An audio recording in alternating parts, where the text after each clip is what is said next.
What am I even supposed to do? Look, man. The Sixers lost. We got some people in the call-in waiting room. We're gonna go to the Discord. YouTube is killing me right now. It is what it is. Thanks for everyone that keeps coming back in. Now I can't show highlights. You know, I got away with showing highlights for months, and now I can't show highlights. YouTube took the stream down, so we're not going to do that.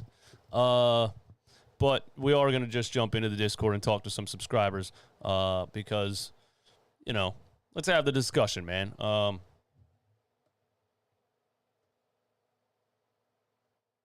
Sixers lose. They lose Game 5. The Toronto Raptors got one. You know, you stole one. Congratulations. Congratulations. You got one. The whistle was lopsided in the game. I don't think anybody can debate that. But it's bound to happen in a Game 5. The NBA doesn't like a sweep. You got to play through it. The Sixers did not play through it. Joel Embiid didn't play through it.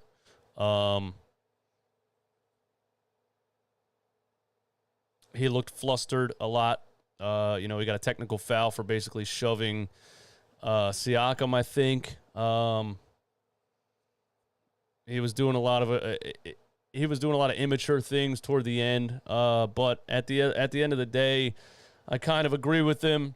He was getting tackled under the rim, and they weren't giving him the whistle. And you know, the Raptors were getting breathed on the other end, and we're getting everything. And Siakam flopping at half court. They're calling offensive fouls on Tobias Harris for just dribbling the ball. They're calling offensive fouls for Tobias Harris posting up. It makes no sense at all.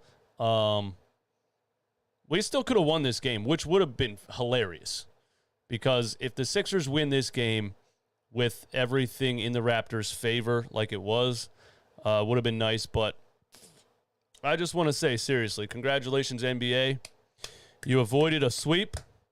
We know what the NBA does when there's a sweep on the line, and they did it. I have no concern whatsoever moving forward.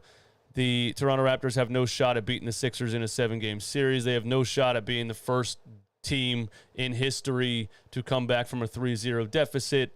So Raptors fans are back out of their hiding for today, but you know, we'll see you Monday. And that's just, you know, like, come on, let's be serious. We're going to let you have this one. We're going to let you have this one, man. Danny Hilt in the Discord. Wait, I got to put myself in there. Looks like you're in another voice channel. Why am I there? Danny Hilt in the Discord, what's up?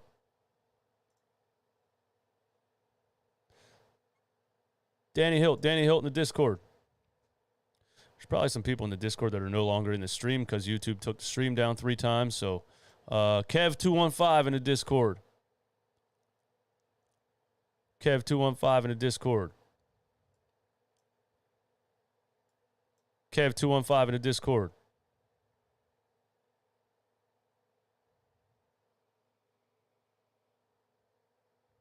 Kev215 in the Discord. Let me make sure we don't have Discord. A little delayed. I hope my bad. I'm messing everything up today, man. My computer volume on Discord was muted. Everything's just jacked. What's up, man? And if Daniel Hilt, if you're still in there, I'll go back to you. Man, listen, the Sixers game was terrible, and my streaming today has been awful also. But what's up, man? What's going on? Hey, man, Embiid has that kind of effect mentally and spiritually, you know, on the team and the fan base. It happens. Yeah. I mean, I think there's a lot of positives with it. I think, you know, we came out super lethargic, I thought, in the first quarter a little bit, jogging around. We were only down 5. Danny Green's missing threes. Everybody's missing shots. Tobias Harris played great.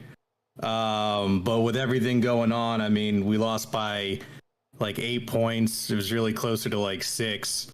I know the Raptors fans seem incredibly energetic about playing some of the best basketball they have all series, scraping to not get swept.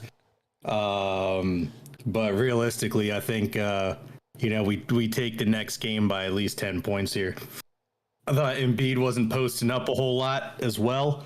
I think the thumb, he was nervous about getting it knocked a little bit, wasn't playing super physical like we've seen him kind of assert his dominance. And I think they'll get that all cleared out and get him whatever medical stuff to kind of numb that down for him when he gets back to Philadelphia. Yeah, absolutely, man. I agree. I think Embiid had a little bit of a run in the third quarter where he started to get physical and I think he scored 7 straight points for us, but he just couldn't keep that up. And yeah, man, he's playing through some pain. But yeah, I have no worries about this series at all. I expected Toronto to steal one, and this was the one they stole. So, it is what it is.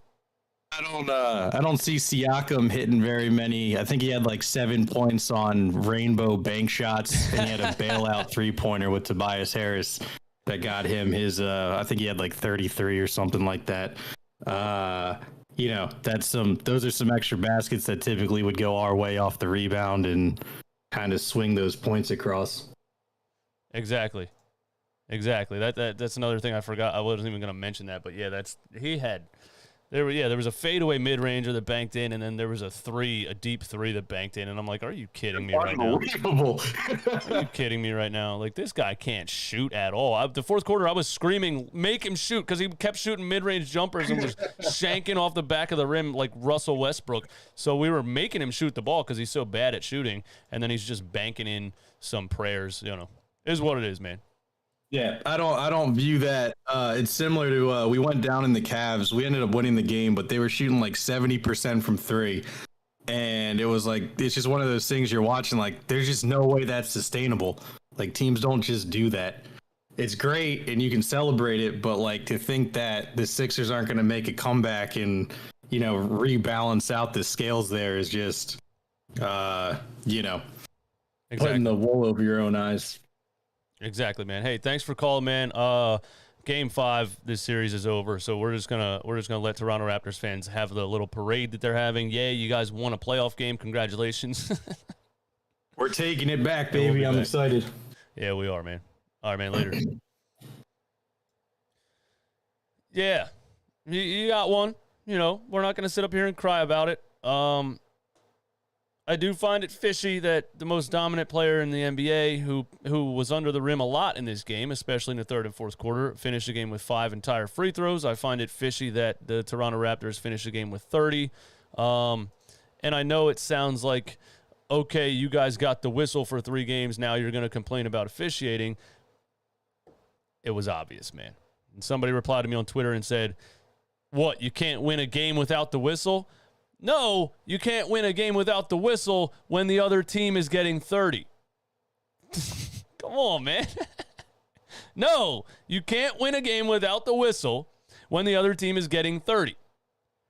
When you're getting free throws without being touched and we're getting tackled under the rim on the other end, yeah, it makes it tough. I still think we had enough to win this game, which is funny to me. All of the advantages Toronto had in this game, it was a 5-point game at halftime. Like, this should have been a blowout.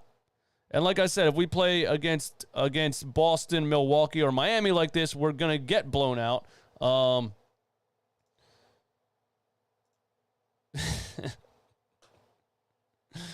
So, that's where I'm at with it as far as the Toronto Raptors. They don't have enough to beat us in a 7-game series. We're going to let them celebrate for a game. Let's try Danny Hilton in the Discord one more time. Danny. Hello? What's going on, man? Sorry I had you muted last time. I'm having a rough stream. Nah. It's good, man. What's up? One thing that's crazy is we only lost by 8, and it felt like all of our main contributors couldn't shoot the basketball today. People, like, I see some, like, Sixer fans and Raptors fans saying Sixer fans are, like, complaining about the whistle and stuff. That makes a difference, but when your guys can't make shots, like, Maxey shot 4 for 12, Harden shot 5 for 17, and Embiid shot 7 for 16. Danny Green had, like, 5 open threes in the corner and shot 2 for 10. I was just like... Yeah. The Danny Green thing is something that's if you wanted to pick something that you're worried about, he's definitely a hot and cold player. And when he's good, it's a big part of this team. When he's bad, it's like you need somebody else in there. You know what I mean? So what is Doc Rivers going to do when Danny Green starts going, like you said, 2 for 10? I mean, it's kind of funny because Danny Green and George Niang are very similar players. They're both, like, Niang's not older, but the dude's just slow in general. Like, when they're on, they're really good. But, like, if they can't shoot, like, there's no point in having them in the game. So. Absolutely. Exactly. If you can't shoot, there's no point in having him in the game. So I mean, you saw it today. I mean, they were legit targeting Niang every time on defense. Yeah. That's something that we just have to live with. It's definitely a weakness of our team, our lack of athleticism, especially with the bench players. And they're going to do that every time Niang's in there. We got to rely. We have Embiid, we have Harden, we have Maxey, we have Tobias. We got to, score more points than the other team. We didn't do it tonight. Yeah. And honestly speaking, when Tobias got his 5th foul and like they put him on the bench, I would have put Danny Green in, but I would have took Niang out and then put in, honestly, Paul Reed, because like he was doing a pretty good job on Siakam, making him work for it. He's doing a great job. And the dude knocked down 2 threes today. So I mean, yeah, he was doing a great job on Siakam. Paul Reed, Doc's never going to do that. There was a game in the regular season, towards the end of the regular season, that I think I said something like that, where I was like, Paul Reed was doing something in the third quarter and we were getting out-rebounded so bad. I was like, you should have just played him in the fourth, but I don't ever see Doc Rivers doing that, so, is what it is. It was also funny how petty he was at his press conference today. The dude said, listen, we got beat. I'm not going to sit up here and complain like they do. Is that what Doc Rivers said? Yeah, it's so funny. He said that today, and Embiid said, listen, I came here today. We got beat, but they definitely came in here and did what they wanted to do. So I don't know if he's talking about the other team or the refs, but it's kind of funny. I think Embiid's talking about the refs because he's walking away, and he's walking out of the arena clapping, and he was saying good job to the officials. But I think they probably had a mindset like, we're not going to go up there and publicly complain and look like idiots, like Nick Nurse and those guys did. So I'll have to watch those post-game press conferences, but Yeah, and one last thing, they were talking about, I'm not gonna lie, damn, I just forgot what I was gonna say. Damn. It's all good, brother. I feel the same way today. Yeah, I mean, it's whatever. I expect, I mean, even if we just hit a couple shots, role players always play better at home. Siakam made a bunch of lucky shots today. Honestly speaking, I mean, all those bank shots were just hilarious. Yeah. And we only lost by 8, so I think we'll win by at least 10 at home on Monday. So. All right, man. Thanks for calling. Appreciate it. Hey, no problem. Somebody in the chat said, why is Danny Green shooting the ball 10 times? And I have an answer for that. Danny Green's shooting the ball 10 times because James Harden doesn't want to shoot it. When I was talking earlier about, I don't know if it was on this stream or one of the 2 other streams that got taken down, James passed up a lot of wide open threes. And it's frustrating.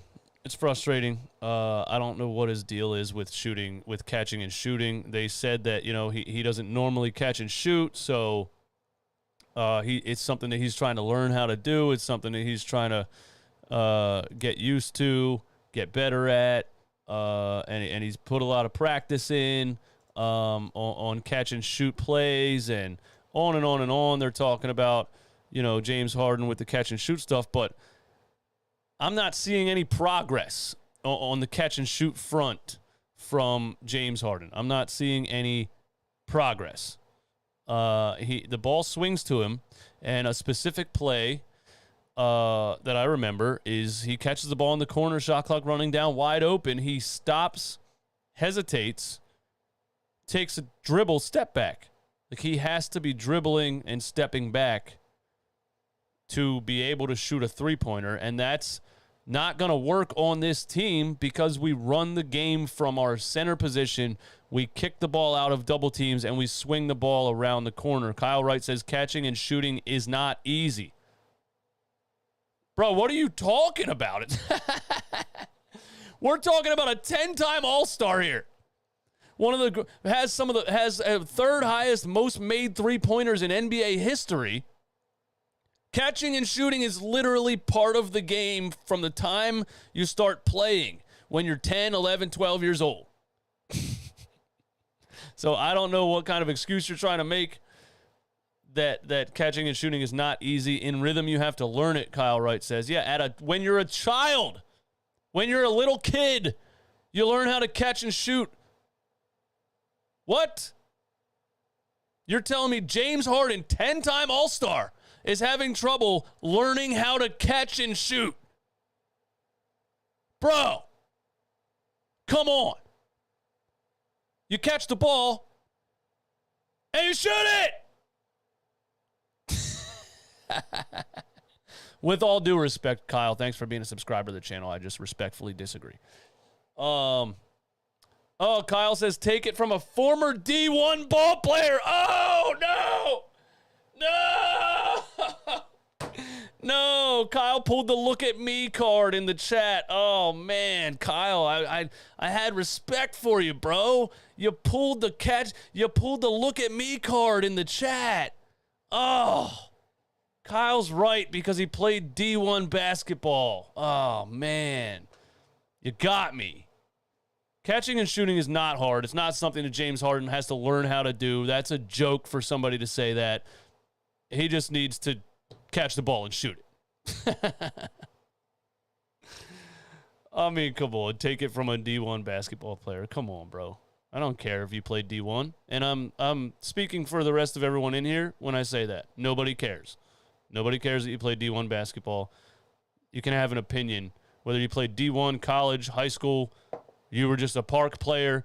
If you never played and you like the game.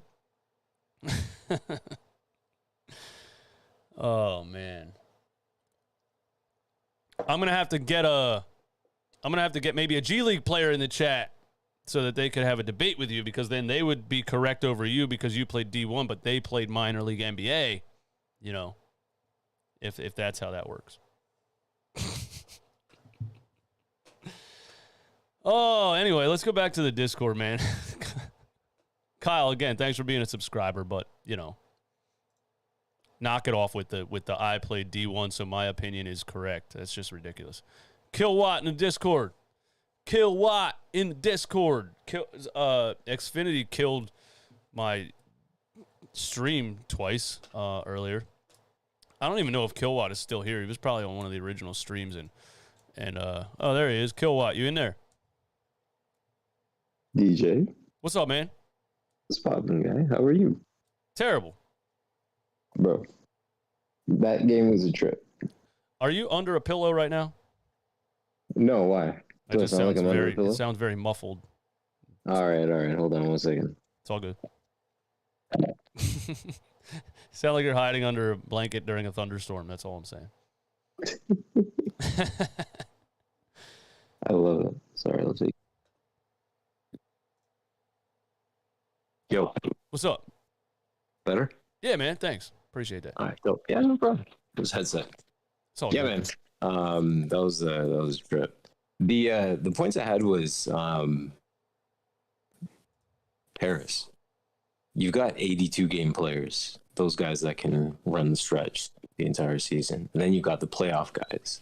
Mm. Those two guys from a standpoint of like playoff basketball, right? Danny Green's working on his 4th championship. Then you've got Harris, who from the first game, he started playing that traditional 4 spot up shooter, bumping and banging for the 4 spot at the power forward, like a traditional power forward would play. Yeah. With respects to today's game, I think it was just an absolute disaster. What was cool to see was they paced them for the first half completely. Mm-hmm. Third quarter, everything went nuts. And that's as soon as they hit that 12-point gap, it's like all hell broke loose after that. They got to have one game, man. You give them one game, come back to Philly, take it in 4. I'm just worried. I want to get your opinion on Embiid's thumb for the next round, whether it's the Heat or the Hawks. Well, I hope it's the Heat. What's your opinion on his thumb, man? Well, first I wanted to say this that's probably the main reason I wanted this sweep. So he can get a week of rehab on the thumb and whatever he needs to pain management. I don't know if it's a partially torn ligament or if it's entirely torn. I don't know how ligaments work in the thumb. Like, is his thumb not connected to the? You know what I mean? Like, I don't really know what that even really means. It just looks painful. But I'm not concerned at all. I don't think it really affects his game. I think he's playing through pain. But when the ball's in his hands, I don't think it's really changing anything that he does in the heat of the moment in the inside the game. Like, he hit the game-winning 3 a couple days ago with that same injury. So I don't really think it's affecting his play at all. I think it's painful, and you can see him after every play, like, holding it like, God damn it, this hurts. But I think Joel Embiid's a warrior. I think there's nothing stopping him from trying to give this team a championship. Like, he's going to go until his body literally physically can't go anymore. And as long as he can play, he's going to be on the court for 39 minutes in this game. He's going to be on the court for 40 minutes in the next game. He's just nothing stopping him, especially not a little torn ligament in a thumb. It sucks, but I just think it's painful. And, hopefully he gets some 2 or 3 nice Percocets after this game. Gets a nice, I don't know, man, massage, whatever else. We get to game 5. Quick thing on that, not really on the ligament. about it. Go ahead. And somebody actually made this point in the Discord. Apparently, Zach LaVine has had this injury since the beginning of the season. Apparently. So if that's any kind of constitution with him being able to, play through it and get through it as long as it takes, we say 16 games, another, what do we have? 13 left, it would be. If he, 3 wins, carries through to the championship. So we'll see what happens, man. Appreciate you as always, DJ. Yeah, thanks for calling, man. I appreciate it. Take care, man. Be well. My man Killwatt in the Discord, man. Did I put the Discord link in the description of this new stream? Did I forget to do that? Did I do that? I can't keep up. The stream ended like 6 different times. Then YouTube hated on me. No, I don't think I put it in there. I'm going to go ahead and put the Discord link in the chat one more time. So if anybody else that's not a part of the Discord would like to join, you can do that. So give me a second right here. Join the Discord to call the show. Bam. And we got some other people in the Discord we're going to get to. Thank you guys for being active. Thank you for calling in. I had a lot to say about this game. I said it in 2 streams that got taken down. The first one was laggy. The second one, I was playing highlights off of the NBA channel, and that never works. So I'm not even going to try to play highlights in this one just because I tried to stream 3 different times, and if it gets taken down again, I'm going to be really mad. So we're just going to stay right here with the chat. Andre Oliver with a super chat says, being a 10-time All-Star usually means your body is worn down. Houston Harden isn't walking through the door. I agree with that. I definitely 100% agree with that. You're not getting Houston James Harden. You're never going to get Houston James Harden. And I didn't expect Houston James Harden. When we first made the trade, I knew this was not Houston James Harden. Some people disagreed with me and said, I think it is. I just think he plays a different game in Brooklyn, and they tried to tell me all kinds of things. Like, no, bro, watch his highlights from Houston. He was taking 2 dudes off the dribble, lightning quick, and poster people, poster dunking over NBA centers. It was a different level of superstar that James Harden was for 9 seasons in Houston. At this point in his career, he looks like he doesn't have the lift anymore. He doesn't have the explosiveness anymore. There's still a lot of things that James Harden can do to help your team win. His court vision, his basketball IQ, all of those kinds of things are very valuable. And I think I think he's a missing piece for the Sixers. I think he's a missing piece for the Sixers as far as a half-court point guard that can facilitate, that can run the offense. I still just, when the ball swings to him and he has a wide-open 3, I just need him to shoot it, He passed up a lot of open shots in this game, and 5 for 17, part of it is because he prefers to shoot contested threes. Like, he prefers it. And for me, I'm like, bro, why do you prefer to shoot contested? Why don't you just catch the ball when you're wide open and shoot it? I don't know, man. Ed Boy in the Discord. Ed Boy in the Discord. What's up, man? How you doing, DJ? Good, man. What's going on? Nothing much. I mean, it was a rough game to watch, but I mean, it is what it is. I love all the Toronto fans that act like they just won the title. I think it's pretty hilarious, but you know, that's sports. Exactly.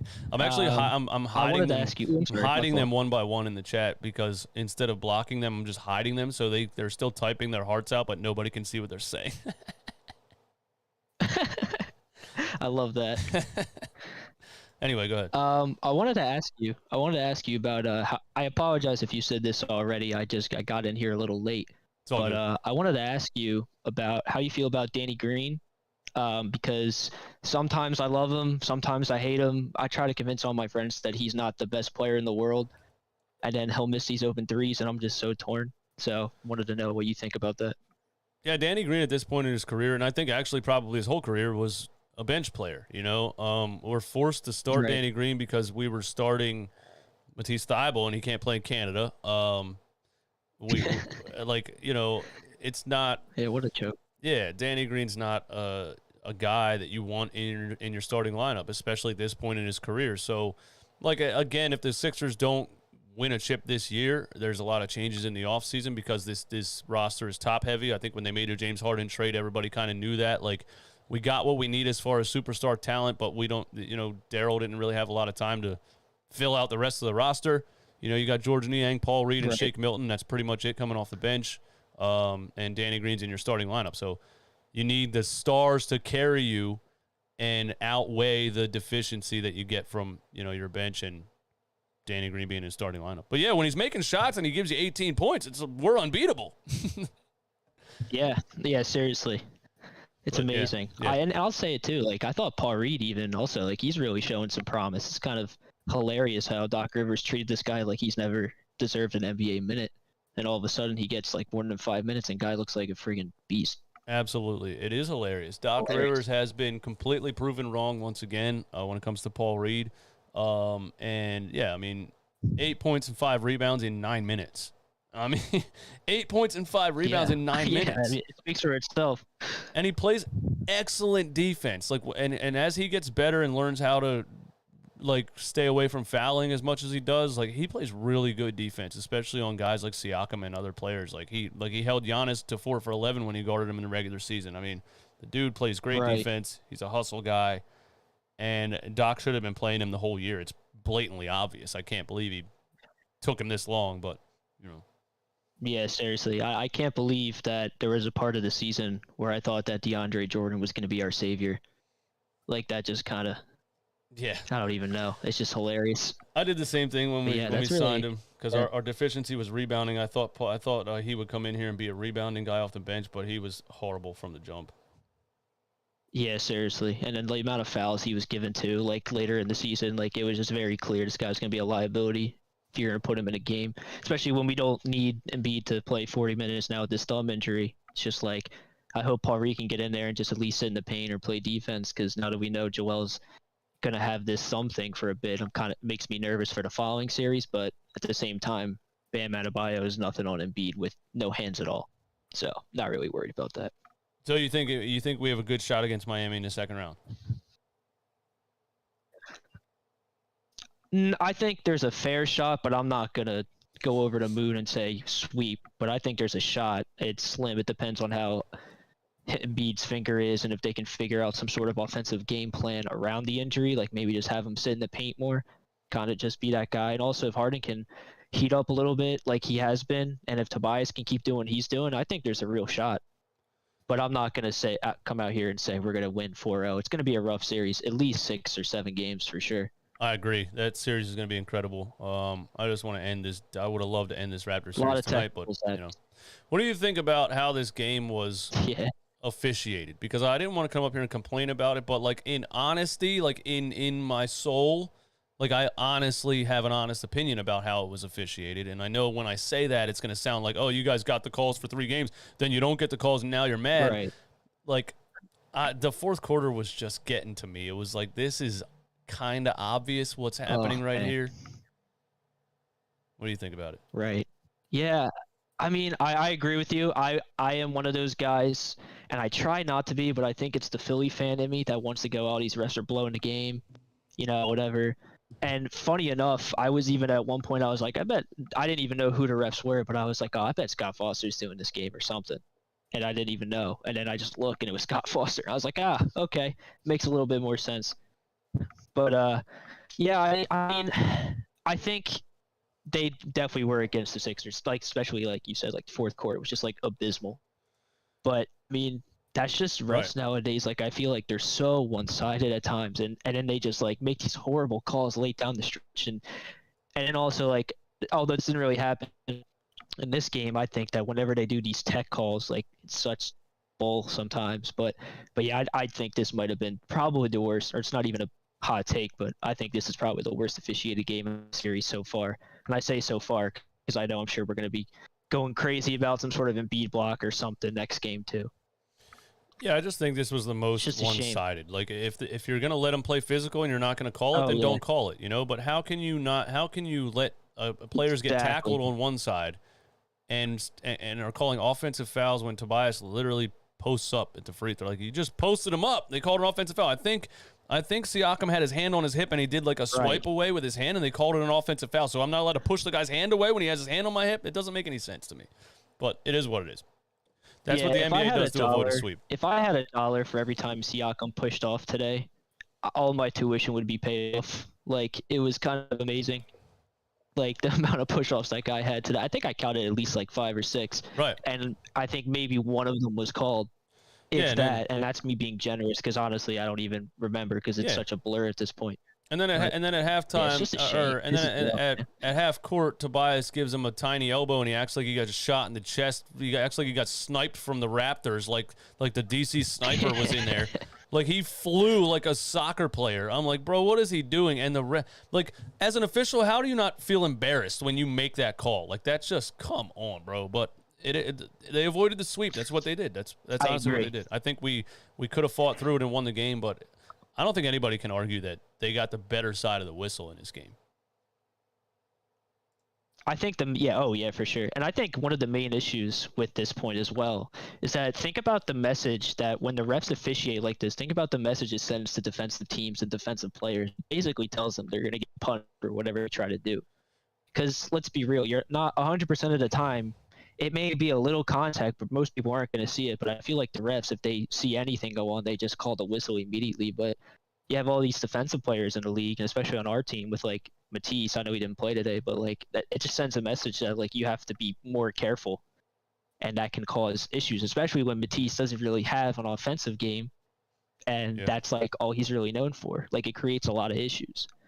Well, but yeah, this is one of the worst officiating I've seen in a while. Yeah, and we're just not allowed to complain about it because we get all the calls for 3 games apparently. So now, we're not. But it's like, I mean, it wasn't even close. I don't know. Like, plus we're from Philly, so we're crazy too. So Oh yeah, toxic fan base. Hey, thanks for the call, man. I appreciate it. Yeah, thanks for coming in. No problem, man. Have a good one. All right, later. I'm gonna respond to a comment in the chat. Yash Servastava. He says, without free throws, Embiid and Harden had 11 and 12 points respectively. Now, look, bro, before I hide you from the channel for showing your this lack of basketball IQ, you actually think you can look at a stat sheet, subtract the free throws, and then say this player actually had this many points? That makes no sense. A free throw is a shot that you get when you go up for a basket, when you go up for a shot, and a defender makes illegal contact with you, preventing you from getting off a clean shot. So when a defender fouls you, you go to the free throw line and you shoot a free throw. I mean, what do you mean without the free throws? It doesn't make any sense. Because without it, like it's like this. Like, you guys sound like this. Like, the NBA should no longer call free throws. Do you know what happens? Then you just tackle people. Then it's just a full contact football game. Yeah, when you foul, The player goes to the free throw line. What are you talking about? Oh, without the free throws, he's nothing. No, without fouling, you can't stop him. So if you take away the free throws, you have to take away the foul. And if you don't foul Joel Embiid, he will score on you every single time. Insane. What are you talking about without the free throws?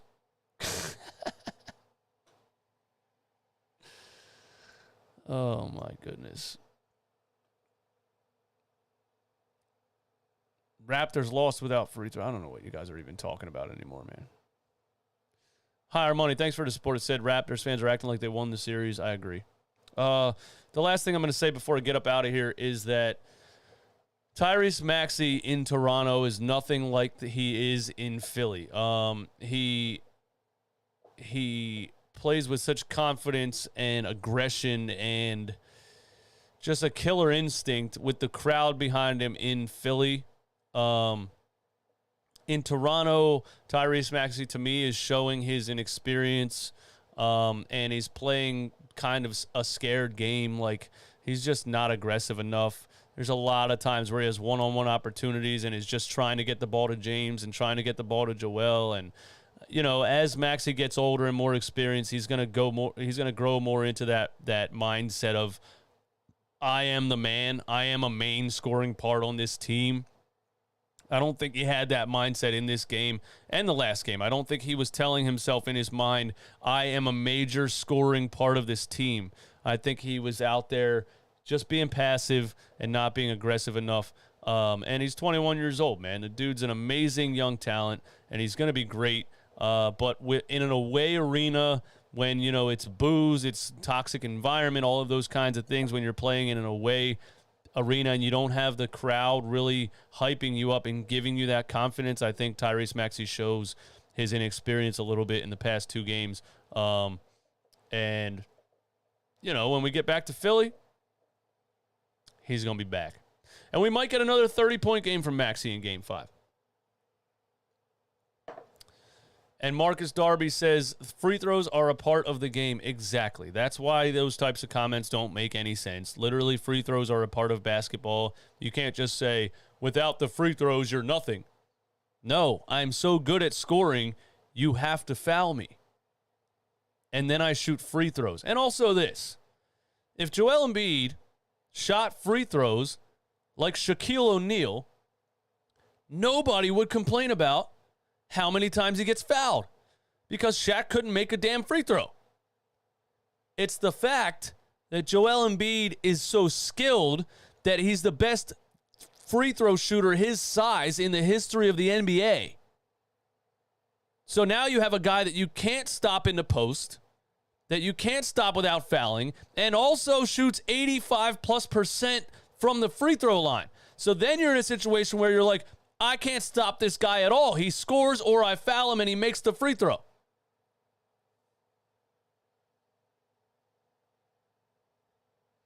If he shot free throws like Shaq, nobody would say anything.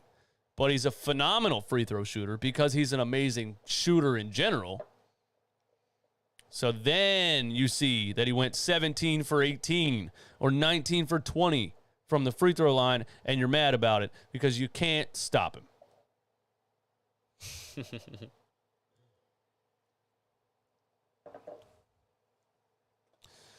I don't have much else to say. Just going to go through the chat and keep hiding some Toronto Raptors fans because they're annoying. And, like, you know, I would let you guys live for another game. I would let you be in here wasting time out of your day commenting nonsense on a Philadelphia 76ers channel. But you're going to be gone after Game 5. You're not going to be in the chat when we play the Boston Celtics. You're not going to be in the chat when we play the Milwaukee Bucks, whatever else, Miami Heat. Oh, man. I hid somebody that is a member of the channel. That's how much I don't care. This guy was paying me $5 a month to be able to come in here and troll in the chat. I do not need your $5. I made this channel for Sixers fans to express what they think after a game. And all you damn little trolls in Toronto, I know your country's still locked down. You're probably not even allowed to go outside yet without getting arrested, so you're bored. I get it.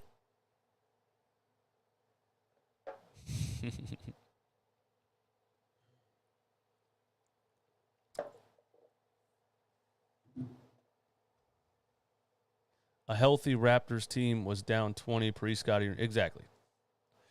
When the Sixers really play their game, the first two games were blowouts. You guys didn't stand a chance. You still don't stand a chance.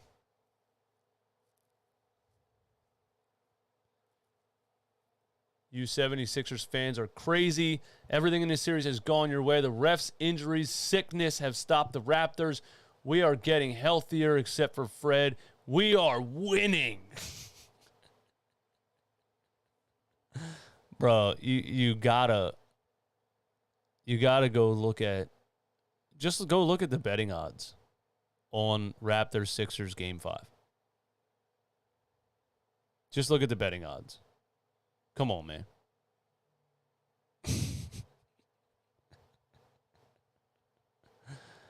Oh my goodness.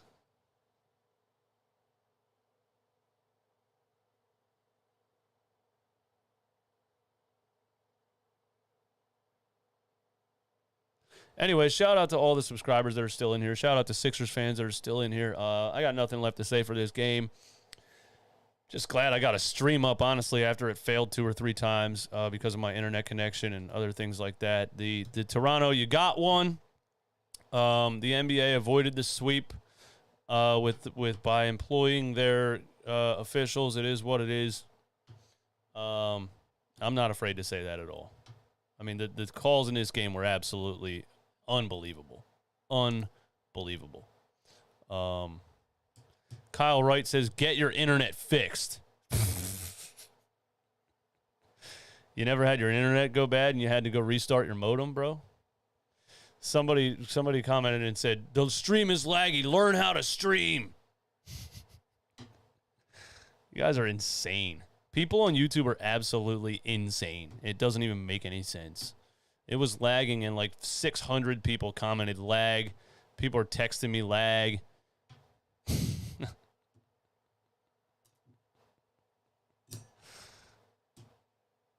Learn how to stream.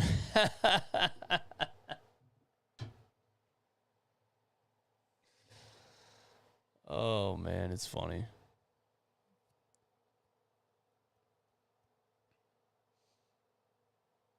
Everyone in the chat,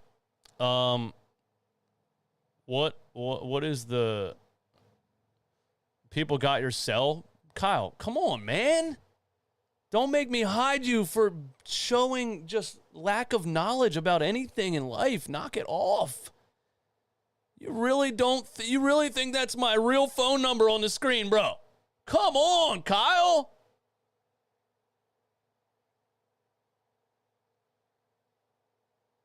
What is going on here?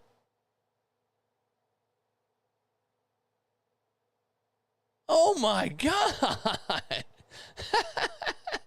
This guy thinks I put my real phone number on the screen.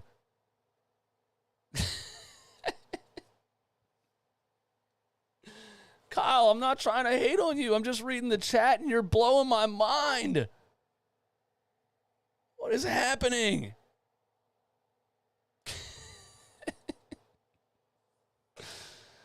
Oh, man, that's enough of this. I'm out, guys. Thank you all for supporting the channel. Thank you, everybody.